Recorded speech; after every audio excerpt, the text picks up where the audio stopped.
ಮತ್ತೆಗೇನಾದರೂ ತೊಂದರೆ ಆದರೆ ಏನು ಮಾಡೋದು? ಡಾಕ್ಟ್ರು ಹೇಳಿದ್ಮೇಲೆ ಕೇಳಬೇಕಲ್ವ ಮಗ. ಅಜ್ಜಿ, ಮಲಗಿದ ಕಡೆನೆ ಮಲಗಿದ್ರೆ ಅಮ್ಮೋರ್ಗೂ ಬೇಜಾರಾಗತ್ತಲ್ವಾ? ಹಾಗಂತ ನೀನು ಓಡಾಡಿಸ್ಬಿಟ್ಟು ಪರ್ಮನೆಂಟಾಗಿ ಮಲಗಿಸ್ಬೇಕಂತ ನೋಡ್ತಿದ್ಯಾ? ಛೇ, ಬಿಡ್ತು ಅನ್ನಿರಾಧ ಅವರೇ, ಇಂಥ ಒಳ್ಳೆ ಸಮಯದಲ್ಲಿ ಎಂಥ ಅಪಶಕನದ ಮಾತಾಡ್ತಾ ಇದ್ದೀರಾ? ಅಮ್ಮೋರ್ ವಿಲ್ ಪವರ್ ತುಂಬಾನೇ ಸ್ಟ್ರಾಂಗ್ ಆಗಿದೆ. ಆತ್ಮಬಲ ಚೆನ್ನಾಗಿದ್ರೆ ನಮ್ಮನ್ನ ಬೇಗ ಹುಷಾರ್ ಮಾಡ್ಕೋಬಹುದು. ಹೌದು ಕಣ್ರಾದ, ಹಿಂಗೆ ಓಡಾಡ್ತಾ ಇದ್ರೆ ನಂಗೂ ಹೊಸಿ ಆರಾಮ್ ಅನಿಸ್ತೈತೆ. ನನ್ನ ಬಂಗಾರ ಹೇಳಿದ್ಮ್ಯಾಕೆ ಮುಗ್ದೆ ಹೋಯ್ತು. ಅವಳೇ ಎದ್ದು ಓಡಾಡ್ತಾವಳೆ. ಅವ ಈ ಹುಡುಗಿ ನನ್ಗೆ ಹಿಂಗೆ ಸೇವೆ ಮಾಡ್ತಿರೋದನ್ನ ಮಾಡ್ತಾ ಇದ್ರೆ ನಾಳೆನೇ ನನ್ನ ಓಟ ಸ್ಪರ್ಧೆ ಕಳ್ಸಂಗವಳೆ. ಬರೀ ಓಟದ ಸ್ಪರ್ಧೆ ಅಲ್ಲ ಅಮ್ಮವ್ರೆ, ನೀವ್ ಎಲ್ಲಾ ಗೇಮ್ಸು ಆಡ್ಬೋದು. ನೋಡ್ತಾ ಇರಿ, ಹಾಗೆ ರೆಡಿ ಆಗ್ತೀರಾ. ಯಾರ ಎತ್ತ ಮಗಳೋ ಯೋನೋ ನೀನು ಹಿಂಗೆ ನನ್ನ ಮನೆಗೆ ಬಂದು ನನ್ನ ಸೇವೆ ಮಾಡ್ತಾ ಇದ್ದೀಯ. ಅದ್ಯಾವ ನಿನ್ನ 100 ಕಾಲ ಸಂದಾಕಿಟ್ಟಿರ್ಲವ.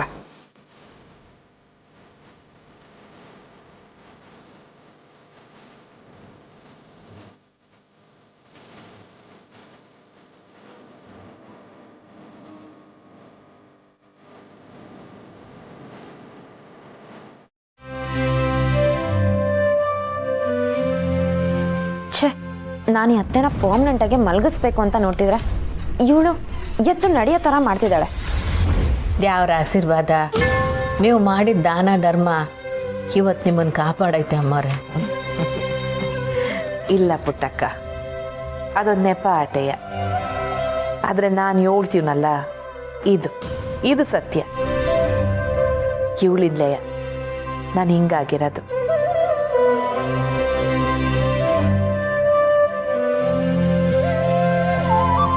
ಈ ಹುಡುಗಿ ಬಂದ್ಮ್ಯಾಕೆ ನನ್ನ ಬಂಗಾರನ ಆರೋಗ್ಯದಾಗೆ ನಂಬೋಕ್ಕಾಗದ್ರಷ್ಟು ಬದಲಾವಣೆ ಆಗೈತೆ. ಸಾನೆ ಒಳ್ಳೆ ಹುಡುಗಿ. ಪುಟ್ಟಕ್ಕನ ಗರಡಿ ಹುಡುಗಿ ಅಲ್ವೇ, ಒಳ್ಳೆತನಕ್ಕೆ ಕೊರತೆ ಇಲ್ಲ. ಅದಕ್ಕೆ ನಾನು ಕರ್ಕೊಂಬಂದಿದ್ದು.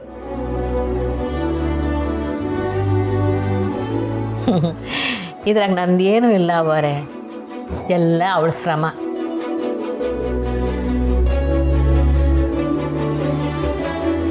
ಅಮ್ಮವ್ರೆ, ಹೊಸ ಮೆಸ್ನ ಶುರು ಮಾಡ್ತೀವಿ, ನೀವು ಬಂದು ಆಶೀರ್ವಾದ ಮಾಡಬೇಕು.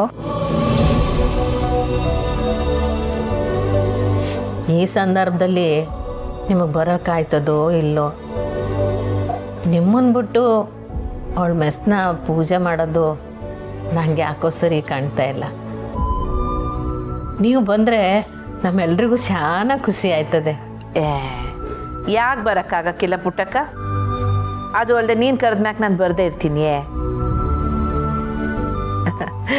ನಾನು ಬರೋ ಹಂಗೆ ನನ್ನ ಸ್ನೇಹ ನನ್ನ ಪೂರ್ತಿಯಾಗಿ ತಯಾರಿ ಮಾಡವಳೆ. ನಾನು ಇವಳ ಜೊತೆಯಾಗೆ ಬರ್ತೀನಿ, ಆಯ್ತಲ್ವೇ?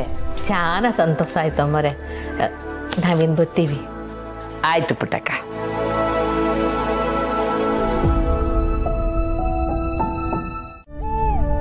ಅವ್ವ, ಕಾಲೇಜ್ ಫೀಸ್ ಕಟ್ಟಬೇಕು, ನಾಳೆನೇ ಲಾಸ್ಟ್. ಆಯಿತು, ಸಾನ ಬರಲಿ, ಲೆಕ್ಕ ಹಾಕ್ಸ್ಬಿಟ್ಟು ಕೊಡ್ತೀನಿ. ಹಾಂ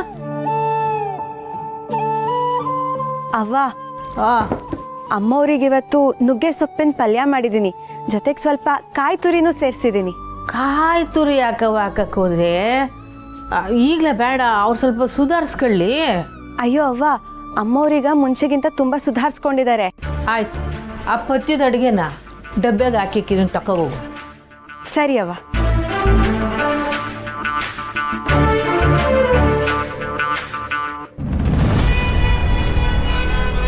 ಓ, ಸಾನೆ ಕೆಲಸ ಮಾಡ್ತಿರೋಂಗದೆ.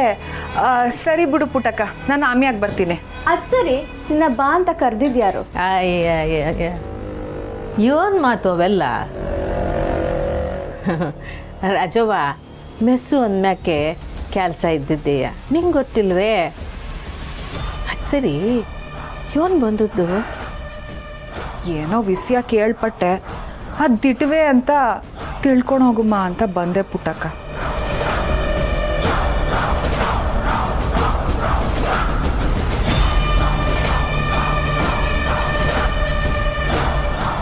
ದಿಟಾನೋ ಸುಳ್ಳು ನಿನಗೆ ಯಾಕೆ ಜವಾಬ್ ಕೊಡ್ಬೇಕು ನಾವು?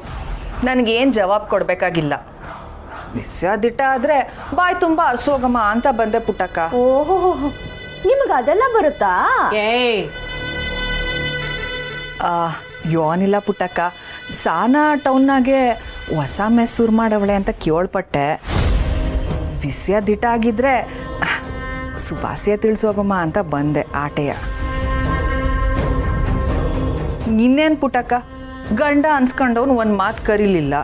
ಇನ್ನು ತಮ್ಮ ತಾನೇ ಮುಂದೆ ನಿಂತ್ಕೊಂಡು ಎಲ್ಲ ಕೆಲಸ ಮಾಡ್ತಿದ್ರು, ಅಕ್ಕ ಅನ್ನೋ ಅಕ್ರೆಗೂ ಒಂದು ಮಾತು ನನಗೆ ಹೇಳಲಿಲ್ಲ. ಬುಡಿ, ನಾನು ಯಾರಿಗೂ ಬ್ಯಾಡ ಆಗೋಗಿದ್ದೀನಿ. ಏ ಹಂಗೆ ಯಾಕೆ ಅನ್ಕೊಂತೀಯ ರಾಜವ್ವ? ಕೆಲಸದು ಒತ್ತಡ, ಅದಕ್ಕೆ ಎಲ್ಲರೂ ಕರೆಯೋದನ್ನು ಮಾರ್ತು ಬಿಟ್ಟವ್ರೆ. ಅಲ್ಲ ಪುಟ್ಟಕ್ಕ, ಅವ್ರಿಗೇನೋ ನಾನು ಬ್ಯಾಡ ಆಗಿದೆ, ಆದರೆ ನೀನಾದರೂ ಒಂದು ಮಾತು ಬಂದು ಕರಿಬೋದಾಗಿತ್ತಲ್ವೇ? ಕೆಟ್ಟ ಮನಸ್ಸು ಒಳ್ಳೆಯವಳಾಗಕ್ಕೆ ಅವಕಾಶನೇ ಆಗ್ತಾ ಇಲ್ಲ ನೋಡು. ನಾನು ನಿಮ್ಮಲ್ಲಿ ಒಬ್ಳಾಗಬೇಕು ಅಂತ ಅನ್ಕೊಂಡಿದ್ದೆ, ಆದರೆ ಅದು ಯಾಕೋ ಆಗೋಂಗೆ ಕಾಣ್ತಿಲ್ಲ. ಅಯ್ಯೋ ಹಂಗೇನೂ ಇಲ್ಲ, ಹಂಗೆಲ್ಲ ಅನ್ಕೋಬೇಡ ಕಣವ. ನಾನೇ ನಿಮ್ಮಂತಕ್ಕೆ ಬಂದು ಕರಿಯುವಂತಿದ್ದೆ, ಆದರೆ ಪಾಪ ಬಂಗಾರಮ್ಮನವ್ರಿಗೆ ಮೈಯಾಗ ಹುಷಾರಿಲ್ಲ. ಅವರಿಗೆ ಪತ್ತಿದ ಅಡುಗೆ ಮಾಡಿ ಕಳಿಸ್ಬೇಕು, ರೇಷನ್ ತರಬೇಕು, ಕಷಾಯ ಮಾಡಬೇಕು, ಕಷಾಯ ಸಾಮಾನುಗಳು ತರಬೇಕು. ಈ ಕೆಲಸದಾಗೆ ನಾನು ಮುಳುಗೋಗಿದ್ದೆ ಕಂತಾಯಿ, ಹಂಗೇನು ಅನ್ಕೋಬೇಡ.